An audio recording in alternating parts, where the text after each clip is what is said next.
necessary. Any leadership that teaches you to depend upon another race is a leadership that will enslave you. I have a dream.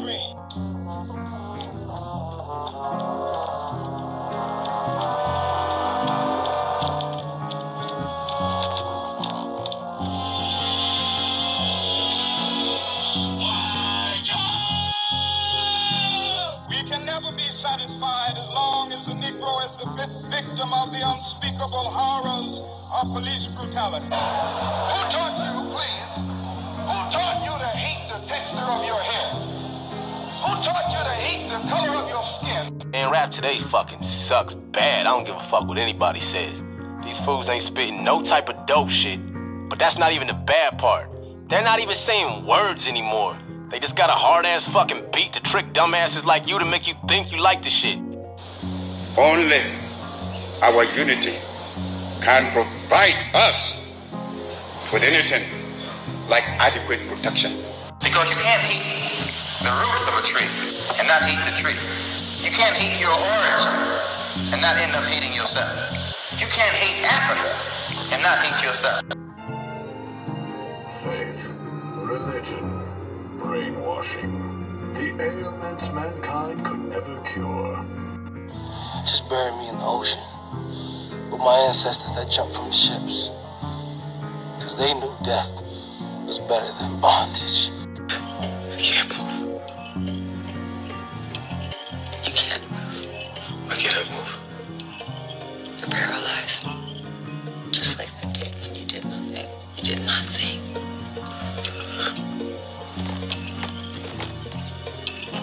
Now, sink into the floor. Wait. Sink.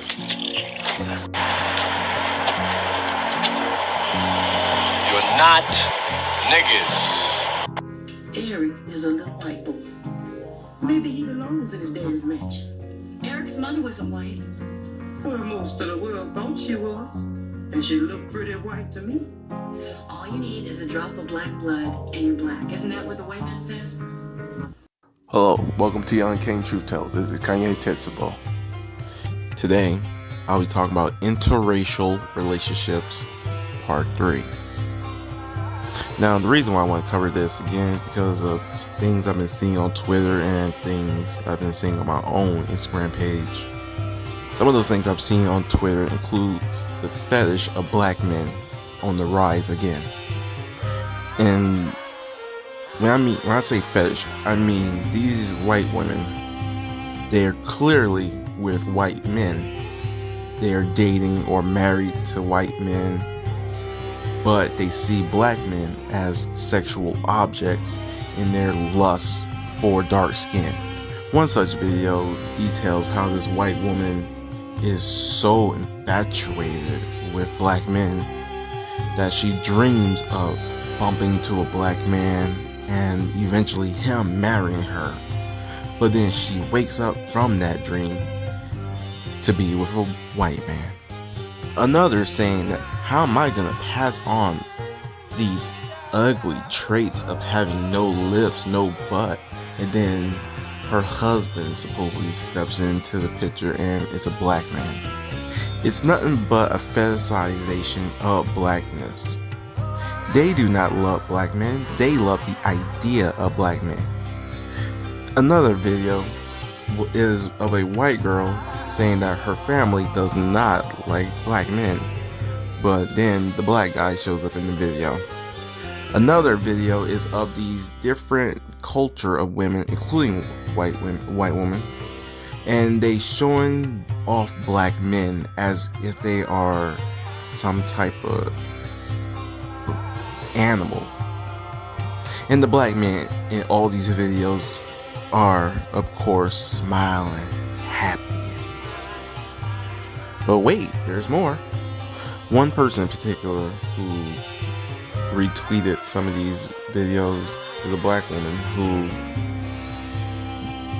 I guess she's trying to say she's making a joke out of it, but it's hard to believe that it's a joke because honestly, if you happen to say it one time, okay, 2 times maybe, but 3 to 4 times. And basically her joke is that she hates these black men who are making themselves out to be fools and making themselves out to be a fetish in the eyes of all these white women and non-black women. But she then goes on Twitter saying that she's going to get a white guy next year, and how she is gonna give it up to her white zaddy, or some type of weird fetish of white men, talking about how he possibly has a bigger penis than a black man, that he could get it, stuff like that. So it's like, you see that, and then you have a bunch of other black women who are agreeing with this black woman, and it's like, how can you be a hypocrite and mad at those black men when you're practically doing the same thing, except you're doing it for a white man? It's like you can't have your cake and eat it too.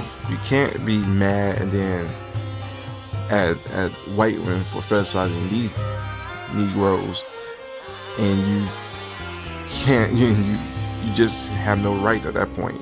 On both ends, I say both of y'all are wrong, because no matter how you look at it, you're fetishizing them, and those white women and non-black women are doing the same to these black men.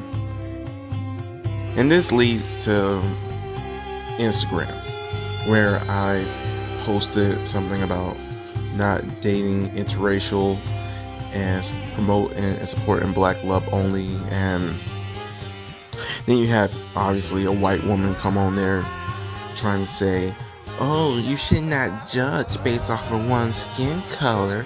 Love is love. And it seems like that's their favorite line for when black people say that we should love our own and support our own and be with our own. They seem to love that line, that they see no color, as if those of us who really don't support that, don't understand the system and understand history and seeing history for what it really is and know our history. Because if you try that with someone like me, we will just shut you down entirely and just tell you to get out of our face. Because we know you have white women who told black men if they don't have sex with them or so, that they'll say that he actually raped her when he really didn't, and that'll lead to his death. And we know white men actually have raped black women and forced himself on her and impregnated her and told her that she's gonna have his baby, and that child, the product of that child on both ends usually ended up as the house slave. And he's gonna obviously get partially treated better just because of that little whiteness in him. Granted, he's not treated any different than the field slaves or the slaves who are naturally light skinned and black, but he will get a little better treatment. And it's hard to really say better treatment, but that's how you have to look at it, because he's not completely black and he's not white. And this is where I don't believe in the whole one drop rule. And my thing is, I knew mixed people, and all of them, especially the males, they have this beef with black women that is very much not understandable at all. They seem to have this idea that black women are the devil. One in particular who lives in New Jersey, his whole story that he would try to get people to laugh at is the fact that he said that black women are crazy. When I dated this black woman one time, I broke up with her. She invited me over to her house, I guess as a one last goodbye. I go to sit down at the table. She tells me to go sit down at the table, and I do it. Next thing you know, she comes back in the dining room with a knife, and I haul ass out of there. Black women are crazy. I've never dated a black woman. Here's the gimmick. You listening? He chooses to date a half black woman and have a child with her. See how their mindset is? They are bipolar. They have two minds. And thus, why we should not support that one drop rule, which is a racist rule that white people came up with. Do not accept white people and do not accept mixed people. Yes, you have your mixed people like Colin Kaepernick, Jermaine Cole, aka J. Cole, Tia and Tamara. Yeah, you have those kind. And you also have to look at their actions, because their actions say a lot. I mean, look at Jesse. He went from dating a black woman, dumping her, to get with a white woman. J. Cole, he hasn't yet done anything out of the ordinary, because he is currently with a black woman. And in his music, he does admit to hating his stepfather, who so happens to be white. At the same time, he loves his mama. You know, he can't just betray his mama. He just can't love his black side more. He also gotta love that white side. That's his mama. With Colin Kaepernick, that one, many people will say that he's just light-skinned and was raised by a white woman. Some say that he is mixed, biracial. So with him and the whole taking a knee, his actions say one thing, but his background is what's the most suspicious about it. Because we don't need another Rachel Dolezal type of situation on our hand, where we're fooled into believing that this person is black when they're really not. Sean King is another example of a black fisher. And I do believe that Sean King is 100% a white man. I don't care what he said that his mother cheated or anything. I believe 100% he's a white man pretending to be black. Because when you see him talk about so many different black issues, there are some that are more important, I would say, and in situations that these black people need help. Some people, even under my post, have tagged him in one such particular situation a few months back, and he never replied back to these people at all. Doesn't even seem like he even cared, because a black woman was thrown out of the hospital half naked after just giving birth with her husband. Anyone who's been following my page a while now should know about that situation, and people tag Sean King up and down from Instagram to Twitter to Facebook, and not on one platform did he reply. And I pay attention to things like that. He has no interest in helping black people, and you know why? It's because he isn't black. He talks the talk, but he does not walk the walk. Don't call yourself an activist if you're not ready to do activist work. But I also just thought about something. I'm pretty sure many people have by now either seen or heard of the film called A Rabbit's Proof Fence. It was done in Australia, and it talks about how the British went in there and bred the blackness out of the Aboriginals. And yes, I said the term bred the blackness out. And it can be done, and this is why interracial relationships are the most dangerous thing to black people.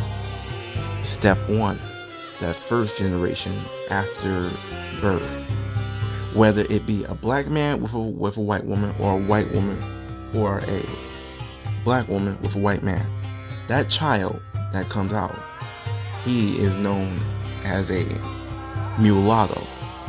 Next would be quadroon, and lastly, octoroon. It's when you are octoroon is where you do not look black at all. That's where they bred the blackness out of you entirely, and that takes 3 generations. So it's like this. Your mulatto, your mixed person, they go with a white person. After that, the child then comes out looking even whiter, less black, and then that child, their product, goes for a white person again. And there you go, blackness bred out. And this is why they've been pushing this whole interracial relationships agenda even harder these days. You see it not only in commercials on TV, but you actually see it in movies too. Recently, when the Sonic film came out, they did not advertise or promote the film as just a family film, but the lead character, he's married to a black woman. And they promoted this interracial relationship right under our noses. We're sitting up there thinking this is all entertainment. We're laughing, we're giggling. But at the same time, they're showing you this white man as a savior, where he dates this black woman. He's the sheriff of this town. She is a veterinarian. And he saves the day. Oh, and she loves him. They tie up her sister at one part of the film just because her sister was too supposedly loud. We're gonna quote, air quote. She is too outspoken, and she is for her sister getting divorced from this white man. So she's pretty much played off as a joke in the film. But that's to be expected. I am honestly not surprised by that, but I'm pretty sure not many people picked up on that or even seen the film yet. So if you haven't seen the film, there you go. Even with Disney Plus and the latest Lady and the Tramp film, they promote an interracial relationship, because I'm pretty sure many of us who grew up in the 90s, we remember seeing Lady and the Tramp. We remember it was in the cartoon a white man, white woman, white baby. But since Disney Plus and the streaming service wars, they are remaking their cult classic films such as Lady and Tramp with a few changes. And that one change was the Lady and the Tramp. The white man is married to a black woman in New Orleans in a time period where this black woman will have been hanged. And yet they are all happy for her. They're congratulating her and him for having this baby and getting married. And in my mind, I'm like, the time period that it's happening in, the baby, it was the most unrealistic thing ever. And we're watching these films and we're just giggling, laughing, and having this cold brew of nostalgia wash all over us without actually thinking, okay, this is odd, especially the fact that it's the time frame that it happens in. So I did a quick Google search. It says the original Lady and Tramp also takes place in the 1900s. 1909 is the setting of this, in Missouri. That alone says something is not right, especially when you look at the live action version of this film and you think the 1900s, 1909, Missouri. If we Google that time frame, I am pretty sure you're not going to see a happy photo of a white man and a black woman, especially with a child. We could talk about this all day, and the propaganda that they are putting out there in the world, that you should be happy with white people, that they did no wrong. See, we are the saviors. But I digress. Me, I cannot see myself falling for this propaganda and date outside of my race. or ethnicity. And when I say ethnicity, I mean Hispanic or Asian or any of that. Because a lot of those are not actual races. They're ethnicities. And the only way I could really see myself being with someone is if you fall in one category, and that's being black. Me, personally, I love black women. That's it. And you'll never see me with someone who isn't black. So a person could call me racist and say I'm preaching hate speech or whatever, but that really does not matter to me. One's opinion of who I like, who I love, and who I will always cherish, protect, and honor with my entire existence does not matter what their opinions are of me. And that even goes down to the friendships that I make. Because whether I date a black woman or befriend a black woman, I will always choose her. And it doesn't, like, body size for me doesn't matter, even though I do prefer to date plus size women.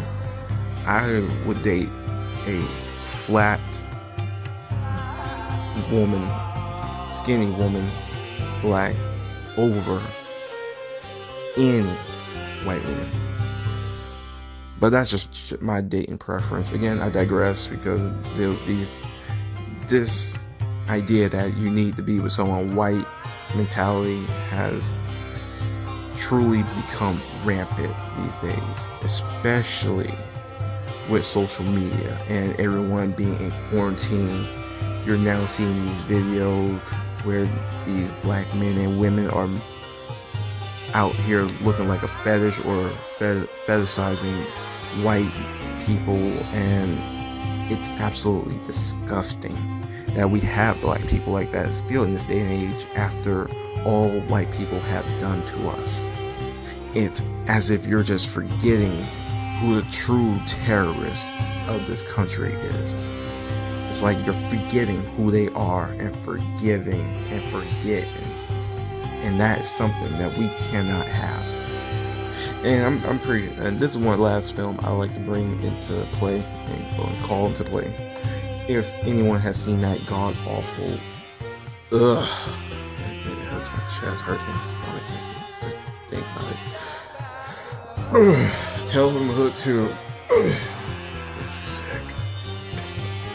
It's a real reaction, yes. The beginning story of Tales from the Hood with the white girl talk about she has a black friend and dates black guys, and then have the gollywog. I'm pretty sure not many people know what a gollywog is, but it's a racial stereotype, typical doll of a black man with big lips, dark skin, and this doll goes and have sex with this white woman and impregnates her. Then she bursts open at the end of the whole thing with a bunch of gollywog dolls.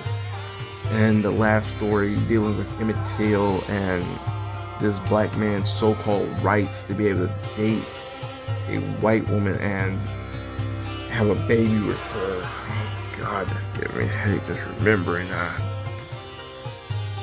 But don't watch that film. That's you will regret it in every bit. Again, last time I digressed.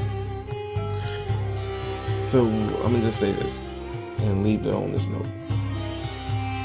Propaganda is real. Interracial relationships will not solve black people's problems. And do not go on pro-black pages, pan-African pages, talking about love is love and to love everyone. If they said what they said about dating and marrying only black, then leave that alone. Do not try to force your views of loving the world upon them. Because if you try to do that with me, I will let you know how I feel. And I will not hold back. Thank you for listening to this week's episode of The Uncanny Truth Teller with Kanye Titsbo. If you would like more, please subscribe to our YouTube channel, as well follow us on Anchor at The Uncanny Truth Teller. You can can also find us on Facebook, Twitter, Instagram. And with that being said, thank you for listening. Bye. Whatever the white man says ain't never meant nothing to me.